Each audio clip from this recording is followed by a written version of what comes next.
Perfecto. Pues bienvenidos a quienes estén conectados. Existieron algunos problemas por la parte de la plataforma de Facebook, no dejaba activar y tuvimos que compartir el video en YouTube. Es posible que no salgan las preguntas que publiquen en Facebook, por lo que requerimos que las hagan directamente en el video en vivo que está saliendo en YouTube.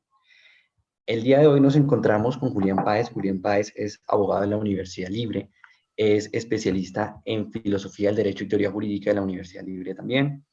Es experto en asuntos de carácter informático, evidencias digitales.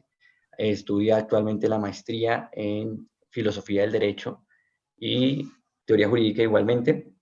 Es docente universitario y pues a mi juicio es una de las personas que más sabe de estos asuntos, pues al día de hoy con todo lo que se ha movido la tecnología, algunos abogados nos hemos quedado atrás frente al valor probatorio de la misma y a veces partimos de interpretaciones que son falsas. ¿En qué sentido? A veces consideramos y le decimos a todo el mundo, no, el WhatsApp es válido, eso solo imprímalo, si tiene un correo electrónico, páselo a PDF y que ya con eso tenemos la prueba ganada. A veces inclusive recortan los WhatsApp solo para mostrar la parte de la prueba y lo que hacen es afectarlo. Entonces, ahora, en este mundo que nos estamos moviendo ahorita con esta crisis, con esta dificultad de poder acceder directamente a una reunión presencial con un trabajador, a realizar descargos, notificaciones, pues tenemos que prepararnos para poder tener una prueba a futuro sobre estos asuntos y no quedar huérfanos de cualquier soporte ante un eventual proceso judicial. Entonces, en principio, mientras se conecta la gente, Julián, ¿por qué no me dice usted qué opina de lo que está pasando hoy con el tema del coronavirus y las incidencias que tiene en este uso de medios tecnológicos? Muchas gracias, Carlos, por la invitación. Un saludo muy especial a las personas que nos acompañan de la comunidad de Laboral al Día. Estoy muy contento de poder estar aquí y celebro que hayamos podido superar las dificultades técnicas. Esta pregunta no es de poca monta y tiene mucho que ver justamente con este laboratorio improvisado en el que en contra de nuestra voluntad los humanos ahora nos encontramos. Eh, lo queramos o no, era una decisión que la sociedad colombiana tenía que tomar, pero pensaba que iba a tomar esta decisión en unos 20 o 30 años relacionada con tomarse muy en serio el uso de las tecnologías de la información y las comunicaciones. Y ahora tenemos, pues muy desafortunadamente, ante esta coyuntura que ver la posibilidad de salir adelante y afianzar el uso de las tecnologías de la información y las comunicaciones para que tanto trabajadores como empleadores en el escenario del derecho laboral como todas las personas en general tengan oportunidad de salir avante gracias al uso de las tecnologías que el siglo XXI nos arroja. Bueno, Julián, ¿usted cómo ve que se utilicen medios tecnológicos, perdón, plataformas en donde muchos abogados se la pasan diciendo que no es posible probar una terminación de contrato o un cambio de contrato a través de medios tecnológicos como WhatsApp o correos electrónicos? Sí, quienes afirmen esto estarían desconociendo 20 años de desarrollo normativo. Desde 1999, exactamente con la Ley 527, el ordenamiento jurídico colombiano se preparó para otorgar validez y facultades probatorias a los mensajes de datos. Por mensaje de datos debemos interpretar, también de acuerdo con esta ley, toda información generada, recibida, archivada o almacenada a través de medios ópticos, digitales o similares.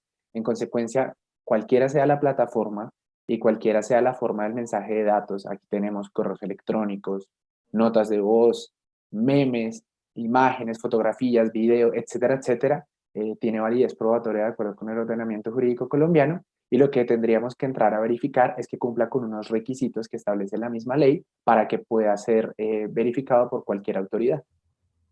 Excelente. Doctor Julián, nosotros los que somos abogados, defensores pues, de empresas y también aquellos que defienden trabajadores, estamos en un dilema. ¿Y cuál es el dilema? A hoy no podemos acercarnos a nuestros trabajadores para firmar otros CIS, para dar preavisos, para inclusive terminar contratos de trabajo. Y hay mucho empleador que le tiene miedo a decir, oiga, ¿será que yo puedo enviar un correo? Y si envío este correo es válido. O podría yo mandarle un WhatsApp a una persona y decirle, oiga, mire, resulta que su contrato se termina en un mes y no va a ser prorrogado y por lo tanto, pues le aviso con el tiempo suficiente. Sí, ¿Cree que esto sea válido y cómo podríamos hacerlo por parte de empresas y trabajadores? por supuesto, sin duda alguna es válido. justamente la bondad de las tecnologías de la información y las comunicaciones es que no tenemos que estar supeditados al tiempo y al espacio.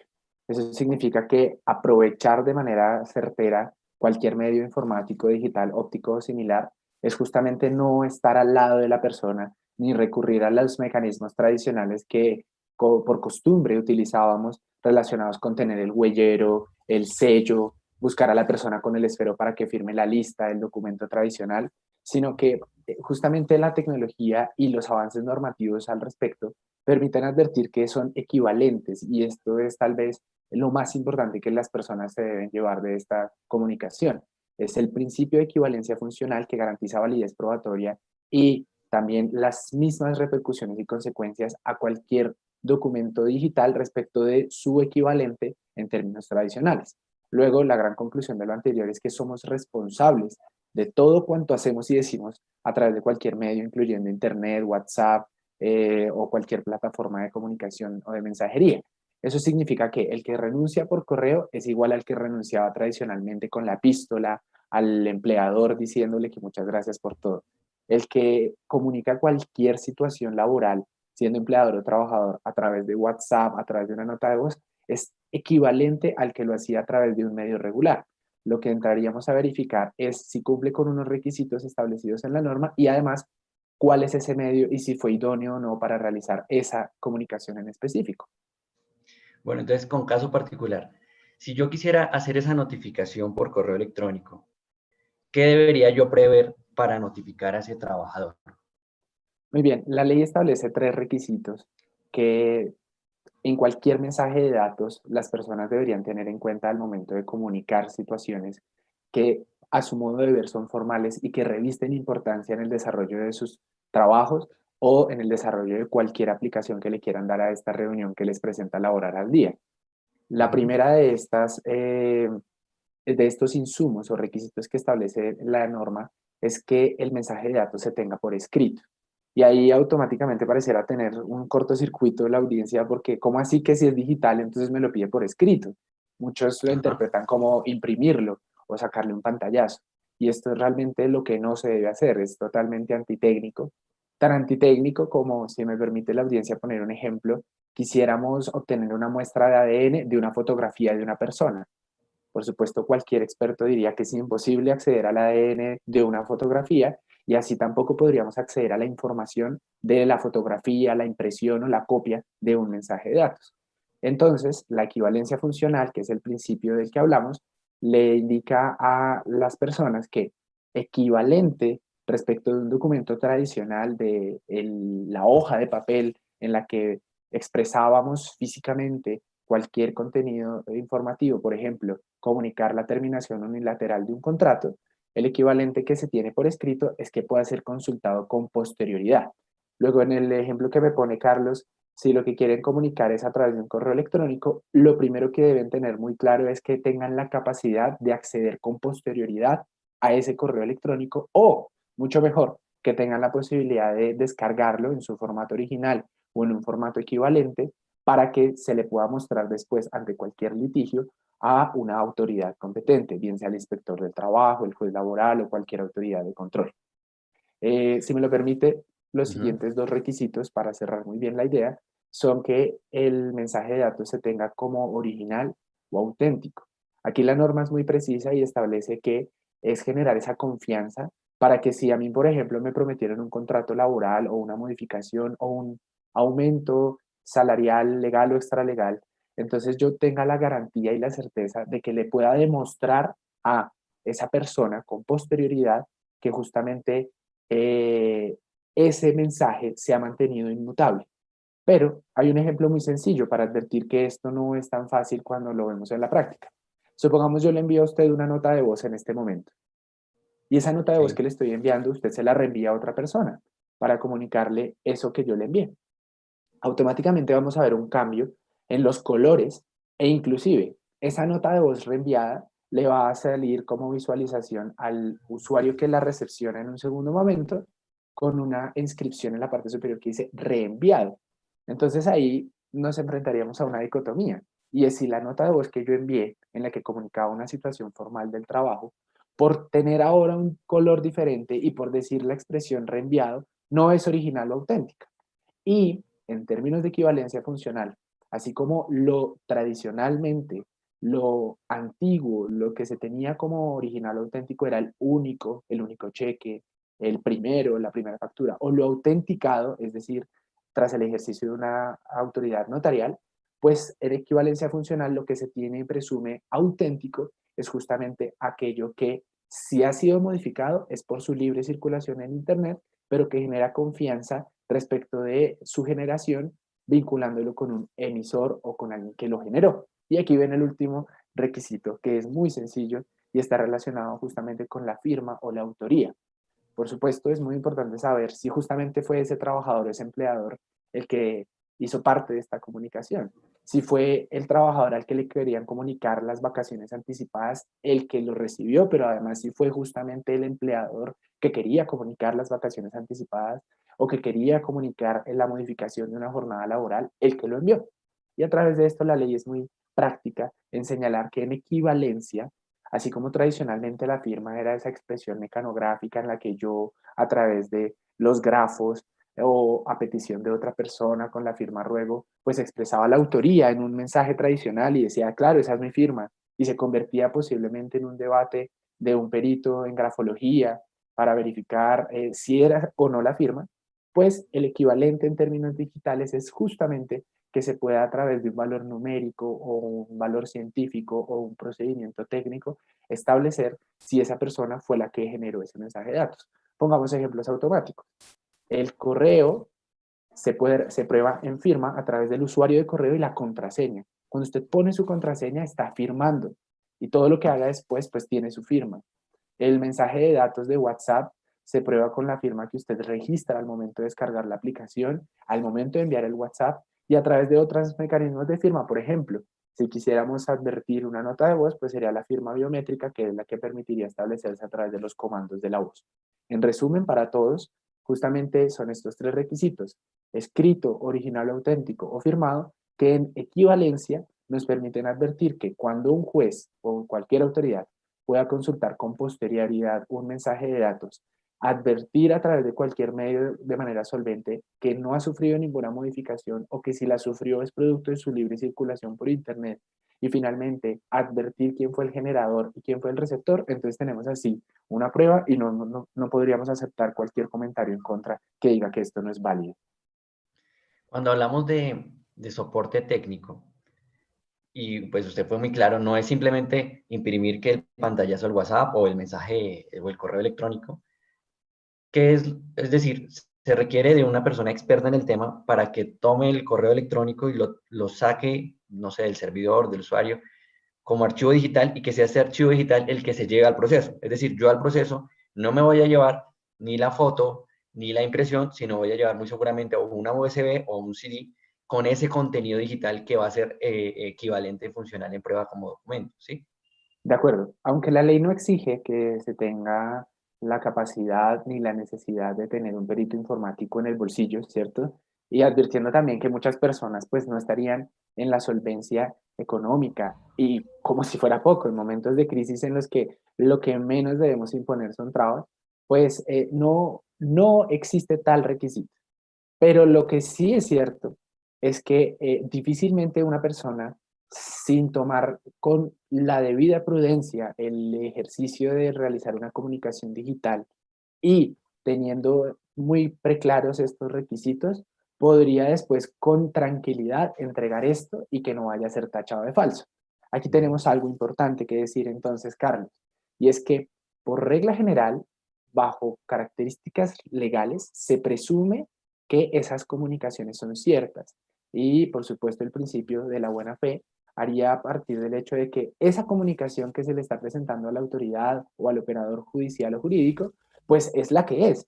Y entonces lo que deberíamos entonces es hacer una inversión de la prueba y usted demuéstreme que no me envió ese correo al que yo le tomé el pantallazo o lo imprimí. Pero si quisiéramos entonces responder de manera muy práctica a la audiencia cómo hacerlo, entonces tenemos mecanismos gratuitos que a través de Internet pueden realizar y también, por supuesto, expertos que han desarrollado inclusive aplicaciones, muchas con periodos de prueba gratuitos, que, o también siendo pagas, que permiten asegurar evidencias digitales simplemente con un clic. Entre los dos escenarios, en cuestión de segundos, yo diría lo siguiente. Para quienes quieren utilizar herramientas gratuitas y bajo su propia solvencia y conocimiento, emprender la tarea de tratar de guardar una evidencia digital con todos los requisitos que determina la ley, entonces han de tener en cuenta un concepto muy importante, que es el de la originalidad o autenticidad. ¿Y cómo lo logramos?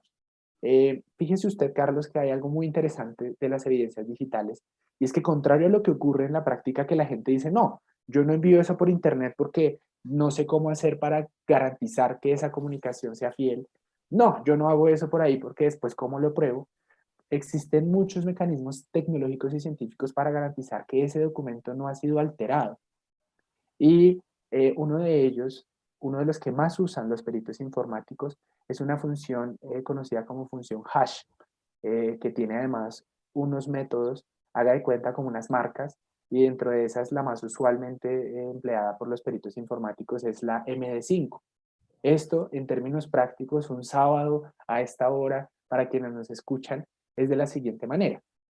Así como usted y yo tenemos un documento de identificación que pareciera ser único y que si otra persona tiene, podría generar un problema, y entonces se presume que las autoridades de registro de nuestro país se encargan de que solamente exista un código de identificación único para una persona.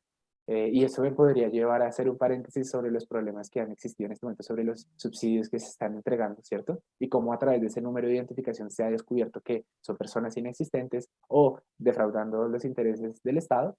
Pues existe también un número único de identificación para las evidencias digitales y para cualquier mensaje de datos. Los archivos de Word, los correos electrónicos, el meme que se envía, el guiño, el sticker, todo tiene un código único de identificación. Y hash, lo que significa justamente en una traducción literal, es picadillo. Es como si usted cogiera ese documento de Word y lo metiera en una licuadora y le saca un único código, como cuando usted prepara guacamole. Entonces le decimos a la audiencia, usted quiere demostrar ese contrato en realidad, entonces tiene que meterle un correo electrónico, el mensaje de WhatsApp en el que le dijeron, ya te envié el correo para que me digas si te parece o no ese contrato, la nota de voz que envía la persona diciendo, listo, estoy de acuerdo, me gusta, ¿cuándo comienzo?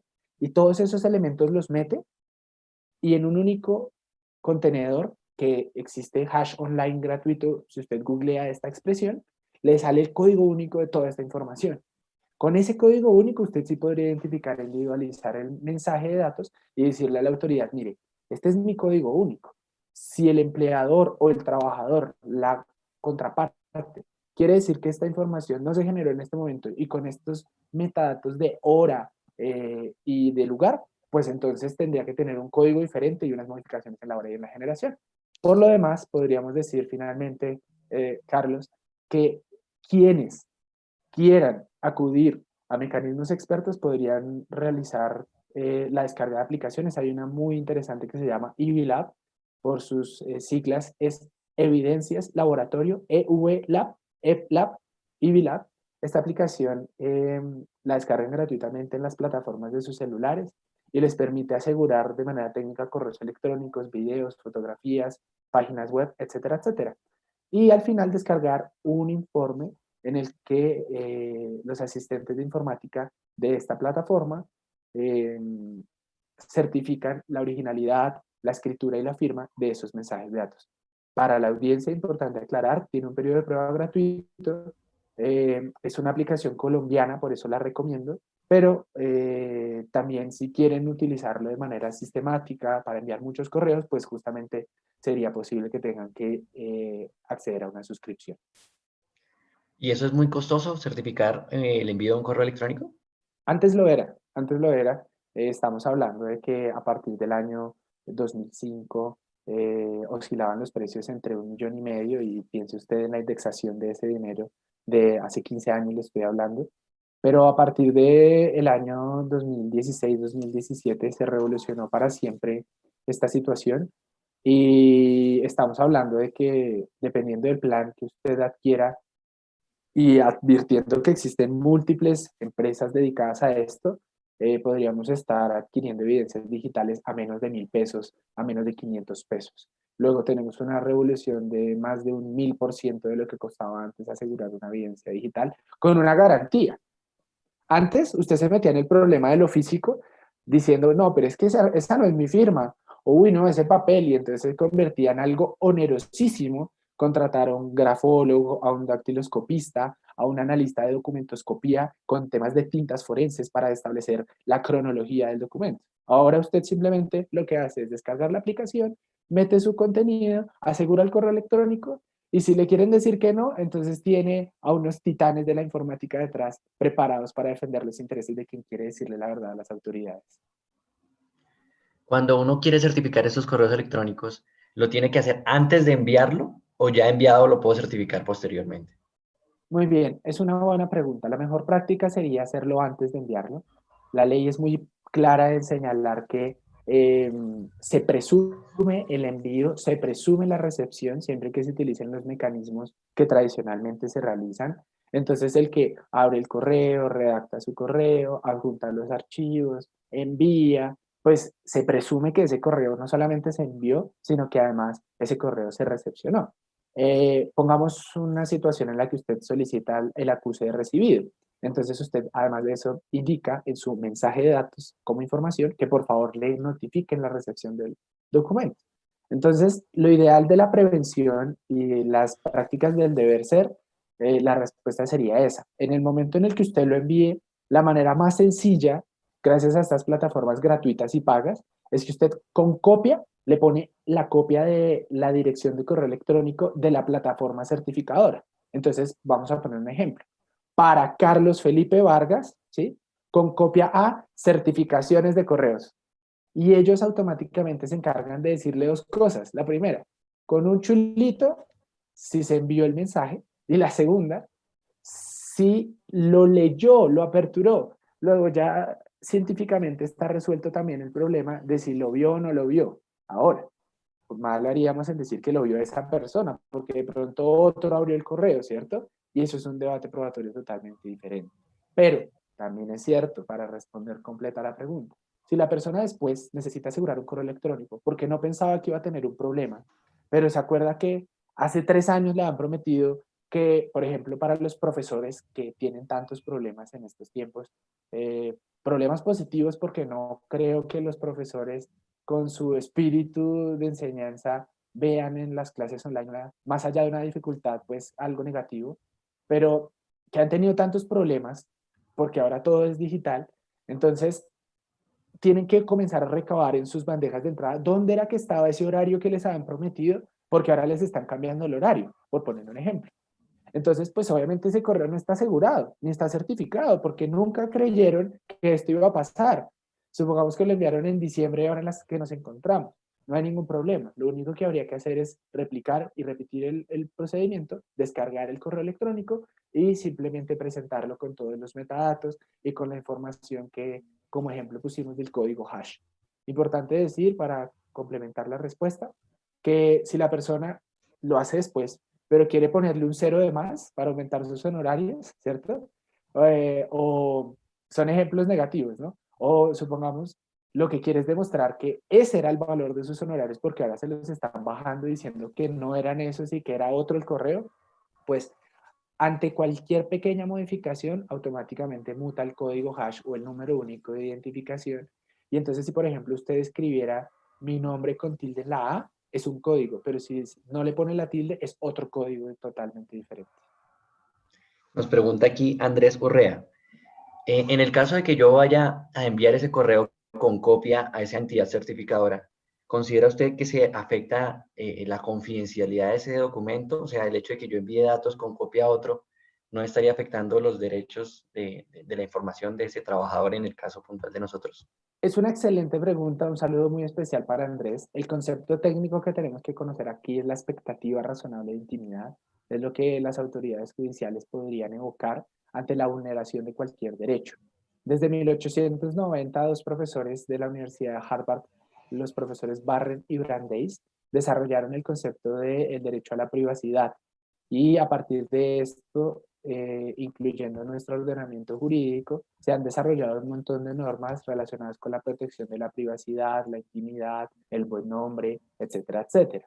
La ley que en particular resuelve estos problemas en nuestro país es la ley 1581 del año 2012, a pesar de que la veas data con una traducción muy cercana a lo que representa esta expresión para quienes no la manejan de manera técnica, refiere tener los datos presentes o tener los datos en sí. La ley es la ley 1266 del año 2008, pero esta solamente se refería a la veas data financiero, y a partir del año 2012, 4 años después, tenemos la expectativa razonable de intimidad como la protección que se debe establecer.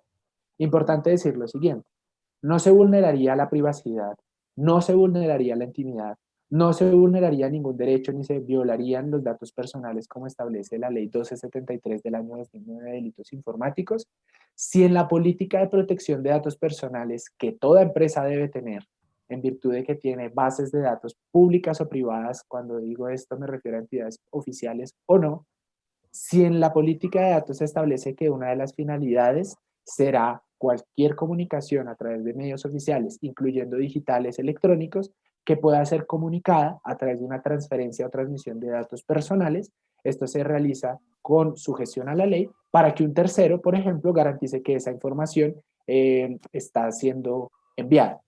Si esto previamente se le estableció al empleador, pues al empleador o a los trabajadores, pues no habrá ningún problema. Y finalmente decir esto, Carlos, que es muy importante. Las personas que vean un interés legítimo de manera directa en asegurar una comunicación no tienen que especular tanto ni meterse en tantas dificultades técnicas como pareciera ser. Pongamos un ejemplo muy puntual.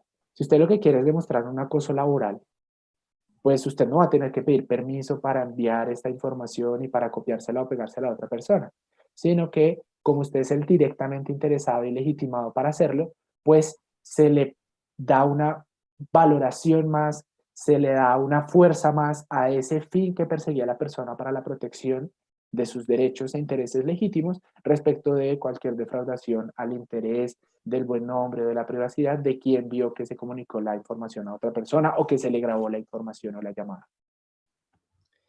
Bueno, ¿y qué pasa si yo no tengo política de tratamiento de datos en la empresa, pero igual requiero enviar ese documento?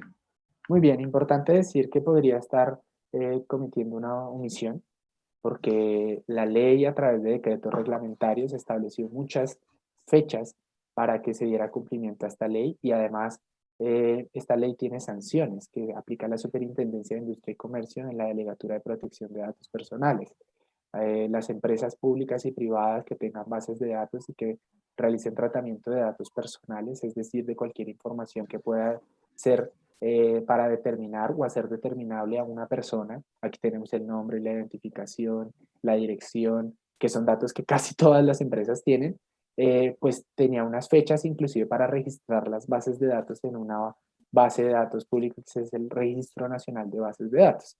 Entonces, en principio, cada caso concreto es muy puntual y diferente, pero si la empresa tiene la obligación de tener la política, pues muy seguramente ya esté realizando una omisión respecto de lo que la ley le exige.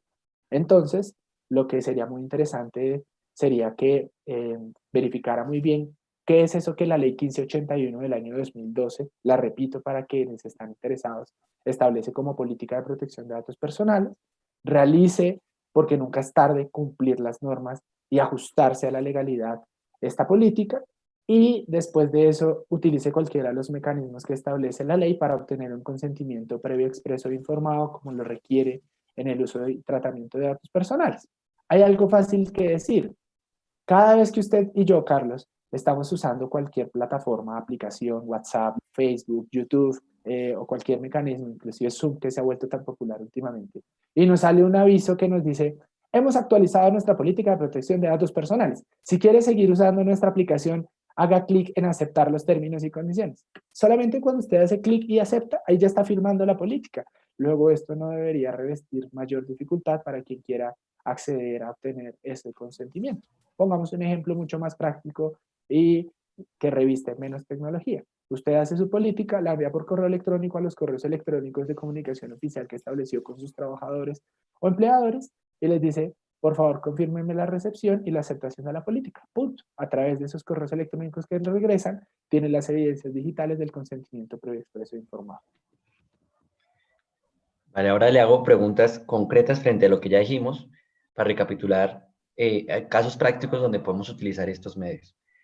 El primero, si yo quiero hacer ese preaviso del trabajador, perfectamente puedo enviar correo electrónico y que el trabajador dentro de las posibilidades me responda, ok, recibido o me manifieste que no está de acuerdo. Ya se entiende que lo recibió y tácitamente pues que lo conoció en su integridad. ¿Es así? Así es, la ley establece que existen dos mecanismos para verificar la emisión y la recepción del mensaje. Por un lado, cualquier contenido, información o actuación que se derive como una conducta concluyente. Entonces, pongamos un ejemplo práctico. Envía usted ese WhatsApp y le responden, ok. Ese ok demuestra que bajo las reglas de operatividad de esa plataforma de mensajería instantánea, lo recibió y está dando su aquiescencia además, está aceptando la recepción del mismo. Luego, el OK sería también toda información generada, recibida, archivada o almacenada. ¿Sí? Pero por si fuera poco, si usted no recibe ninguna retroalimentación, lo que sí se presume es el envío. Ahora, si lo que le regresan es un no, y dice la ley, en otros mecanismos tradicionales, ese no significa que no acepta la oferta, que no accede al contrato, que no accede a la comunicación, que no es una licencia no remunerada de común acuerdo, ¿sí? Sino que el trabajador dice, no, yo ¿por qué voy a aceptar esa licencia no remunerada? Entonces lo que aquí tenemos es que se comunicó, pero no hay un acuerdo. Y ya bastaría esa recepción para presentarlo ante las autoridades, bien sea para pedir permisos o bien sea para poner una queja, demandar o denunciar según el caso concreto. Bueno, si yo llego a un acuerdo con un trabajador, ya sea una terminación de contrato, un mutuo acuerdo, esa licencia, una conciliación en cualquier sentido, y la formalizo a través de un documento de Word en donde constan las cláusulas, se la envío a ese trabajador y él simplemente me dice, de acuerdo, ¿considera usted que ya es un pleno consentimiento o por lo menos para efectos probatorios es suficientemente válido o se requiere algún documento adicional? Como dicen algunos, no, imprímalo, póngale la firma y escanéemelo. Muy bien, buena pregunta. Justamente sería lo más antitécnico utilizar argumentos de la equivalencia funcional de la ley 527 del 99, de todas estas eh, ayudas que el derecho informático nos da para después de manera un poco pintoresca imprimir, firmar, escanear y volver a subir. Es como jugar a dos bandos, es como ser hincha de un equipo pero ponerse la camiseta del otro. ¿Sí? No puedes utilizar argumentos de derecho informático si lo que estás pidiéndome es una firma tradicional. La firma no sería la expresión mecanográfica que se realiza cuando usted imprime, firma, escanea y sube. Ah, bueno, si usted quiere tener una prueba documental física para más adelante presentarla como una prueba tradicional, hágalo. Pero la evidencia digital sería la firma. ¿Y cuál firma? La firma digital o electrónica que tiene una clasificación de esta manera y que puede ser simple o compuesta dependiendo de los medios técnicos que se realicen para obtenerla. ¿Cuál? En el correo electrónico, el usuario y la contraseña. ¿Y qué mensaje de datos está garantizando el consentimiento? Que está firmado por el usuario y la contraseña. La respuesta del correo electrónico en el que le dice, de acuerdo.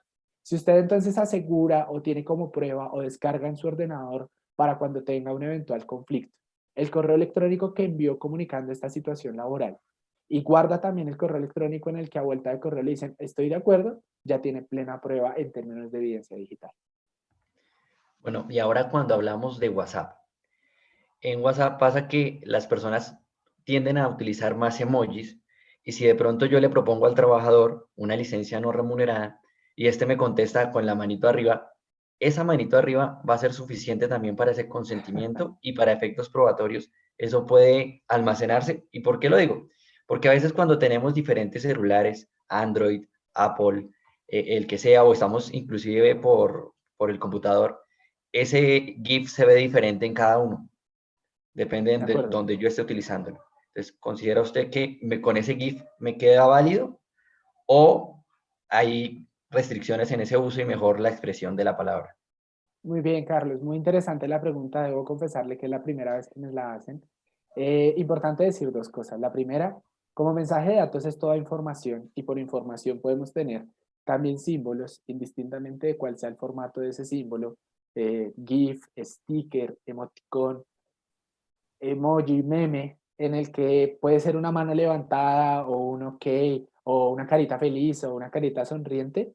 Entonces, lo que hay que decir es que es prueba, ¿sí? Es prueba, ¿sí? Ahora, la segunda parte de la respuesta. La ley 527 habla de las reglas de la sana crítica, es decir, las reglas de la lógica, de la valoración bajo libres y sanos criterios discrecionales de las autoridades. Eso significa que si la autoridad en el desarrollo del conflicto concluye bajo aproximaciones lógicas, bajo certidumbres, bajo deducciones de lo que es plausible o probable en términos de deducción, inducción, abducción o cualquier mecanismo lógico le permite inferir que eso representa la quiesencia, es prueba de que aceptó. Pero si existe cualquier defecto del lenguaje, porque tenemos que aquí decirlo, es justamente esa otra parte de decir, ah, no, pero es que en mi celular significa esto y en el suyo es esto, y nos enfrentamos a las dificultades técnicamente conocidas como la vaguedad o la ambigüedad en la generación de información, pues entonces sería la autoridad la que en el caso concreto podría llegar a determinar si existen las pruebas para tal fin, que fue una mala interpretación. Como cuando usted, por ejemplo, firma cualquier contrato tradicional y en vez de ver 10.000 vio 100.000. Y cuando le pagan 10.000, usted dice, no, pero no eran 100.000. Y le dicen, no, eran 10.000, mire bien.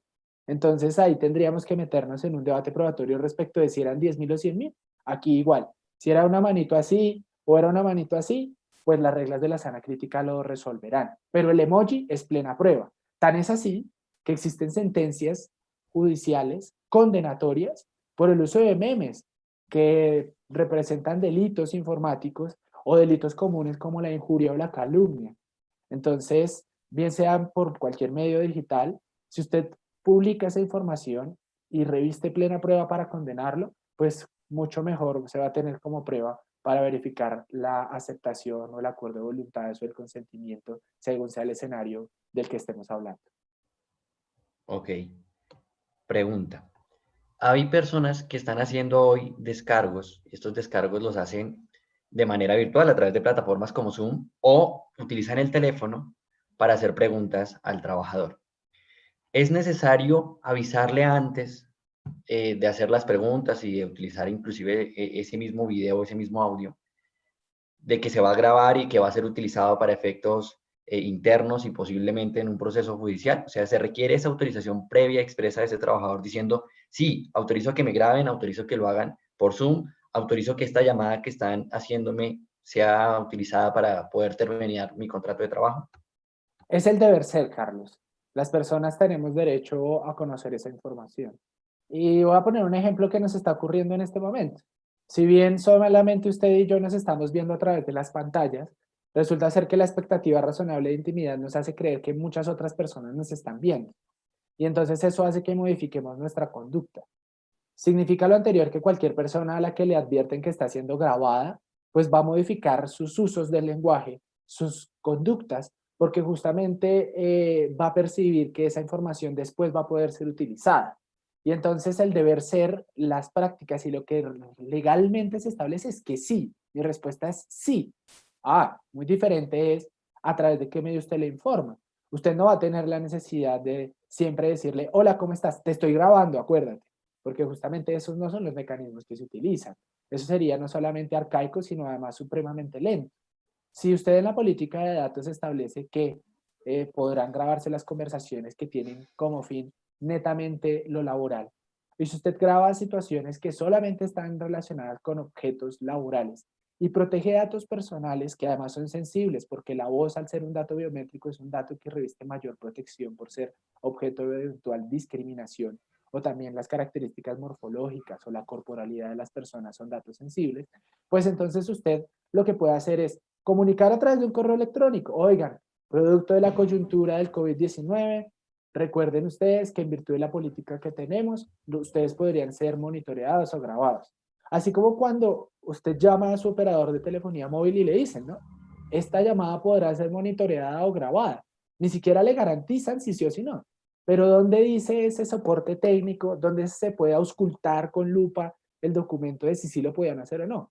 En la política de protección de datos personales, en el contrato que usted suscribió con ese operador móvil. Entonces, si usted en su contrato laboral tenía una cláusula que decía que se podía grabar su imagen, sus datos personales con las cámaras de videovigilancia de la compañía, como ocurre en muchas empresas que graban a sus trabajadores, ¿cómo no va a estar también esa conducta para la finalidad del tratamiento de los datos biométricos de las personas, por ejemplo, relacionada con que graban las llamadas?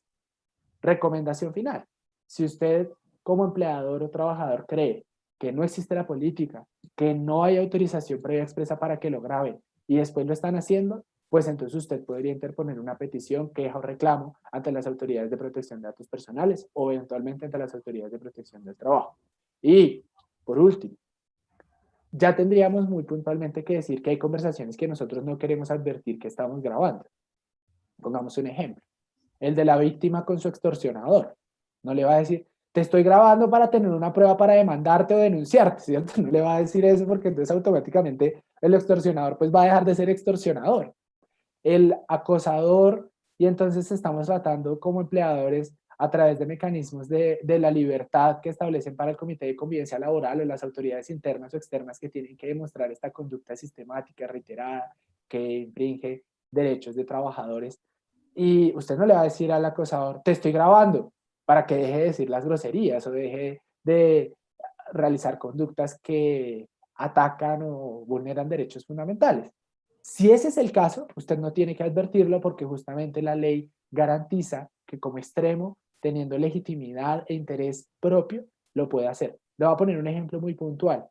En la Corte Constitucional, un magistrado grabó la llamada que sostuvo y después llamó las grabaciones que sostuvo con otro magistrado de la Corte Constitucional al que acusó de ese famoso caso relacionado con la venta de fallos de acciones de tutela. Y actualmente, hace unos meses, fue finalmente condenado y la prueba se tuvo en cuenta dentro de la valoración del proceso judicial. Y por supuesto no le avisó, te estoy grabando. Claro, y es que no solo se podría dar en ese escenario, sino que yo, trasladándolo al laboral, podría hacerlo para indicar que gozo de fuero sindical, para indicar que mi esposa está embarazada, una mujer que está embarazada, y pues tendría toda la lógica del mundo no tener que avisarle al empleador, oiga, empleador, le voy a avisar que lo voy a grabar para que quede prueba de que le dije que estoy embarazada, pues no tendría sentido y no se perseguiría en los fines propios de la norma. Entonces me De parece acuerdo, muy de adecuada esa acuerdo. precisión. Muy bien. Em, Ahora, más, perdóname, agrego sí, algo. Diferente sería que usted grabe esa conversación y la utilice para una finalidad no contemplada en la ley. Por ejemplo, graba y la sube a redes sociales diciendo, mire cómo me hablan en el trabajo. Se rompe automáticamente la expectativa razonable de intimidad y podríamos estar frente a un delito informático de violación de datos personales. Julián, auscultemos en ese tema de la medida razonable. ¿Por qué? Porque se tiene a voz populi que todos pensamos, no, es que si a mí no me piden autorización, esa prueba nunca va a ser válida. Pese a que de pronto sea un caso, como habló usted, de un acoso laboral e inclusive un despido o una renuncia. Esa expectativa razonable, ¿en qué términos las tengo que entender yo para saber si una prueba puede ser ilegítima o no? Gran pregunta y me ayuda a ajustar un poco las respuestas que ya hemos tenido en esta conversación. Yo me la imagino y ha servido mucho para los ejercicios pedagógicos de explicación como una burbuja. Imagínese usted una esfera de protección a su alrededor, un cuerpo de energía. Cuando usted está contando un secreto en el calor de su hogar, porque recuerden que debemos estar en casa, ¿no? Y además de eso cierra la puerta, mira que la ventana esté bien cerrada y hace esta expresión con su rostro y entonces está contando un secreto. Esa expectativa imaginariamente comienza a aumentar, ¿sí? Y la expectativa razonable de intimidad es muy grande. Lo propio ocurre con su información biométrica, por ejemplo, en temas de intimidad como el sexting, que son estas prácticas de desnudarse a través de medios informáticos que han adquirido mayor relevancia en términos de cuarentena. Esa expectativa razonable es muy grande porque usted está acometiendo conductas que son de carácter reservado, que pueden ser datos sensibles, que pueden derivar en discriminación. Pero si usted sale, por ejemplo, como empleador o como trabajador con un megáfono en su empresa o en una marcha el Día del Trabajador, ¿cierto? A la Plaza de Bolívar, entonces la expectativa razonable de intimidad se disminuye hasta el núcleo esencial, que es lo mínimo que se ha de tener para garantizar cualquier derecho fundamental, en este caso la intimidad o la privacidad. Entonces, en el baño de mi casa, gigante. En la Plaza de Bolívar con un megáfono, muy pequeña. Ahora, usted me podría decir automáticamente, entonces es algo subjetivo. Y resulta ser que no. Las autoridades judiciales y las autoridades administrativas han desarrollado un sinnúmero de determinaciones muy prácticas y objetivas para establecer conductas concluyentes que podrían derivar en la existencia o no de una expectativa razonable de intimidad. Le voy a poner un caso de la vida real. Una persona estaba en un bar y decía que no estuvo de acuerdo con que le tomaran unas fotos para hacer publicidad del bar. Pero resulta ser que en todas las fotos sale sonriendo y haciendo así y pidiendo más fotos. Entonces usted automáticamente deriva una prueba por conducta concluyente y es que quería que le tomaran fotos. Ah, y a eso agréguele que en el bar estaba un letrero gigante en la entrada que decía que cualquier foto que aceptaran ser tomada por las personas de logística del bar podría ser usada con fines publicitarios. Se cayó el caso y la persona dejó de tener protección. ¿Qué ocurre entonces con lo anterior? Indistintamente de cuál sea el caso o cuál sea el escenario en el que el trabajador se enfrente, a través de las conductas humanas tenemos un primer método de verificación de la expectativa razonable de intimidad. Desde esto, contar un secreto, hasta sonreír. Segundo, los documentos que soportan este tratamiento de datos personales. El manual de convivencia laboral, el contrato de trabajo, la política de protección de datos personales, los avisos de consentimiento, todos nos van a dar muchas luces para verificar si eso se podía o no se podía hacer. Y finalmente, ¿para qué utilizó esta información? Porque por supuesto, yo puedo grabar a mi empleador porque quiero demostrar un caso de acoso, pero si lo que hago es enviárselo a otras personas para burlarme de él, para inclusive ser una víctima que se convierte en victimario, pues entonces estamos frente al resquebrajamiento de otros derechos, es un litigio completamente diferente. Luego hay que tener muy claro el dato personal usado, la finalidad, el tratamiento que se le dio, las conductas humanas que acompañaron este tratamiento y los documentos que respaldan. Si todo lo anterior demuestra que la expectativa razonable de intimidad, grande o pequeña, se resquebrajó, entonces estamos frente a un delito o a una sanción. Pregunta Julián Franco. Si yo subo a redes sociales los documentos enviados por el empleador, ¿violenta esta expectativa razonable de intimidad? El empleador me dice a mí, oiga, le ofrezco esta licencia no remunerada. Y el trabajador la publica en redes sociales diciendo, mire lo que está haciendo, y voy a decir un nombre, OMA, Cine Colombia, lo que está haciendo el éxito. ¿Afecta esa expectativa razonable de intimidad? Justamente algo que está ocurriendo en la práctica, muchas gracias a mi tocayo por la pregunta. Y en efecto, Carlos, hay algo importante que decir. La información que es reservada es la que establece la ley. Si usted quiere generar una denuncia, mal haríamos en proteger la expectativa razonable de intimidad de alguien que está actuando en contra de la ley. ¿Sí? Pongamos un ejemplo. Esos videos que se suben para tratar de dar con responsables de delitos, ¿sí? que terminan siendo información de carácter público, porque justamente es la persecución y la idea de hacer cumplir la ley como buenos ciudadanos. Pero viene aquí lo que quiero decir de manera muy puntual. Sí podría llegar a adelantarse una actuación administrativa o judicial en contra de quien revela a través de redes sociales esos documentos si los fines para los cuales los publicó no se satisfacen y al contrario dejó de manera libre el uso de esta información. Porque primero, era una comunicación claramente reservada. Además, tenía un único destinatario. Y por si fuera poco, han incurrido aquí en otra serie de situaciones legales, como podría ser la vulneración de todo el tema de propiedad intelectual. Piense usted que además divulgó secretos industriales, profesionales, algo que sí definitivamente es información reservada por la ley. Entonces, para complementar y sellar mi respuesta, si el trabajador lo único que quiere es demostrar que se está actuando en contra de las buenas prácticas y en contra de la ley y hacer una denuncia pública porque reviste información de carácter público, lo puede hacer.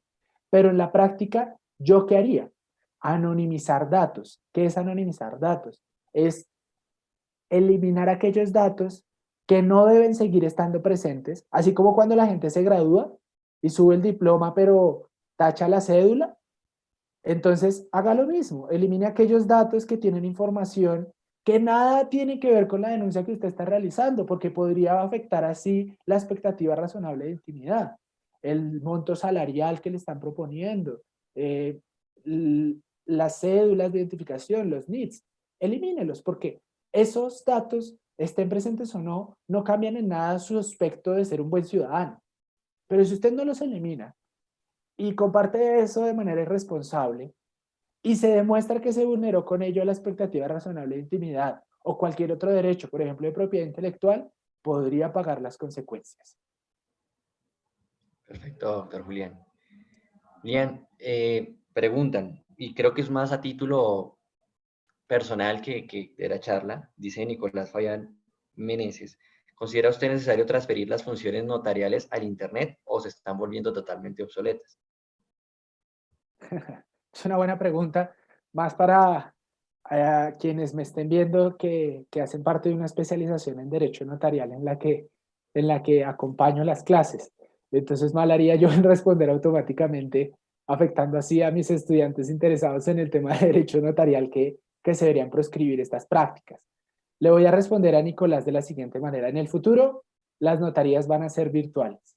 En el futuro, en un futuro cercano, sustentado en cómo ha evolucionado la tecnología, que además cada año se duplica en términos de capacidad informática, no va a haber notarías como las conocemos actualmente. Muchas cosas no van a existir como las conocemos actualmente. Entonces, la respuesta social es justamente que el notario va a ser una entidad certificadora, como ocurre, por ejemplo, con Certicámara, que es el notario digital en virtud de la autorización que le da la ley 527 del 99.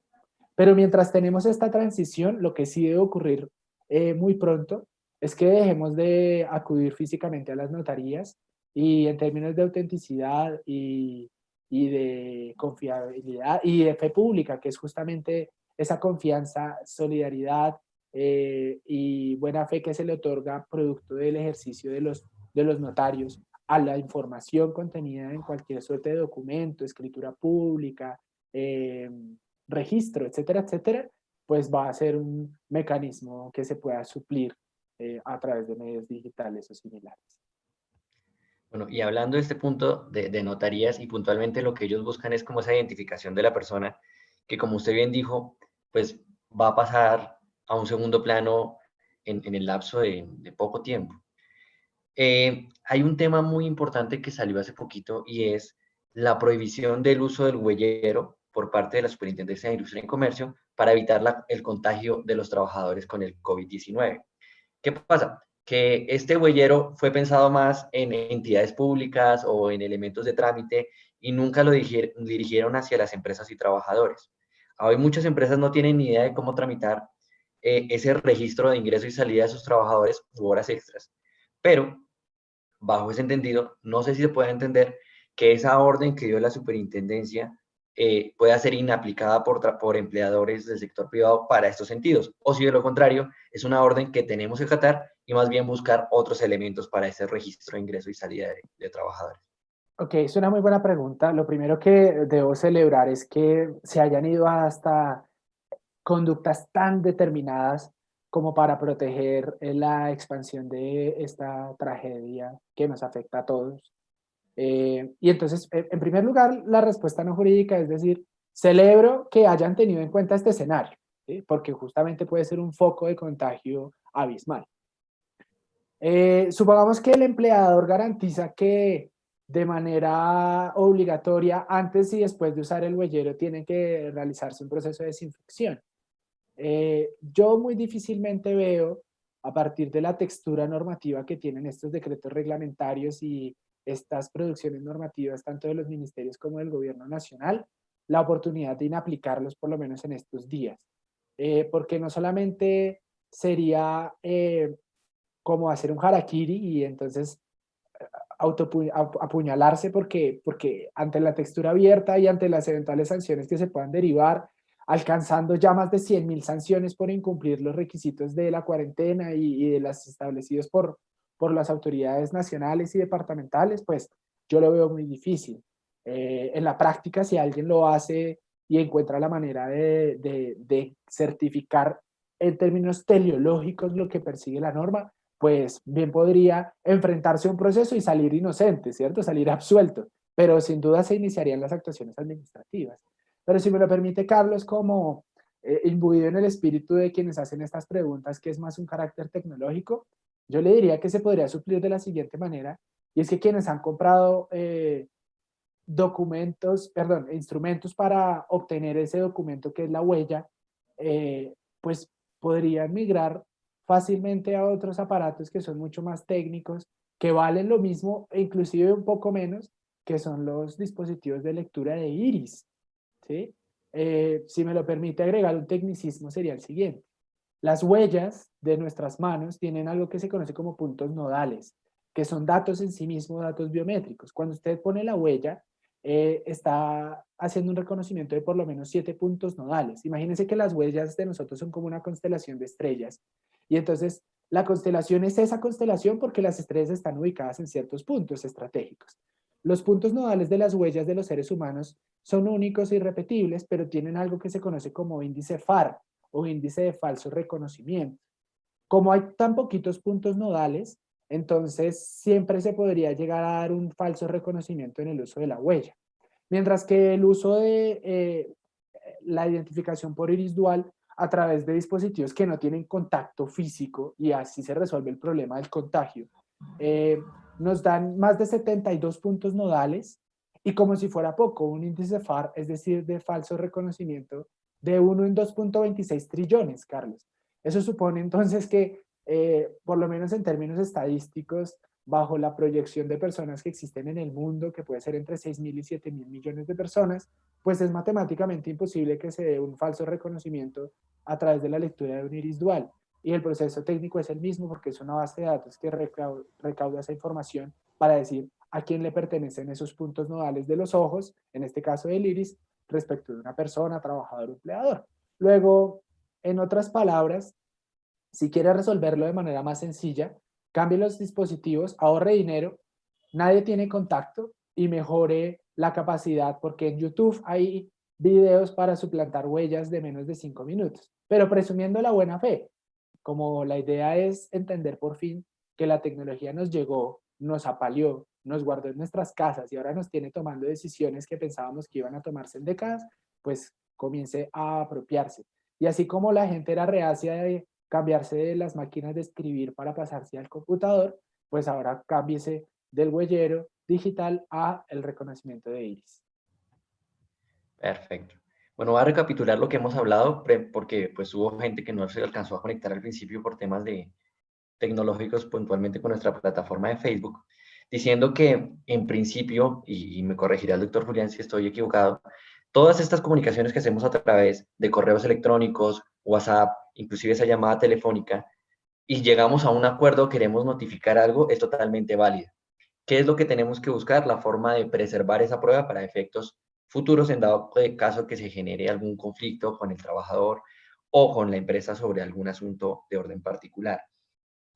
Se recomienda un buen manejo del uso de la política de manejo de datos, también en caso de que estemos haciendo grabaciones o de orden telefónico por reuniones como estas, como es un, que informemos plenamente a ese trabajador sobre las circunstancias que rodean el asunto, indicando dentro de ellas que va a ser grabado y esa grabación va a ser utilizada para algún efecto.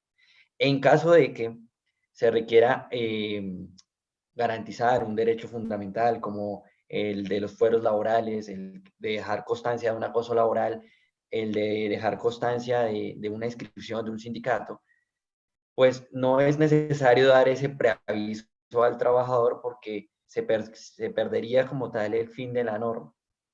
Asimismo, cuando tengamos la forma de recopilar esos documentos, se pueden hacer a través de empresas especializadas o buscar la forma propiamente gratuita a través de medios en Internet.